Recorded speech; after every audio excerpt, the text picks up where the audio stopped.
Honorable Kiko Barzaga. Honorable Kiko Barzaga is hereby recognized. Okay, testing, testing. Good. I wholeheartedly accept the decision of the committee, but I maintain my stance that President Marcos must be held accountable for his crimes.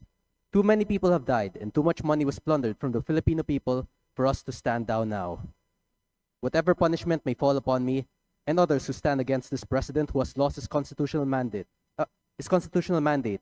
of serving the Mr. people is Speaker, inconsequential point of in order. relation to the amounts of lives Mr. Speaker, and point of futures order. that will be saved when Majority President Leader. Marcos leaves Malacanang.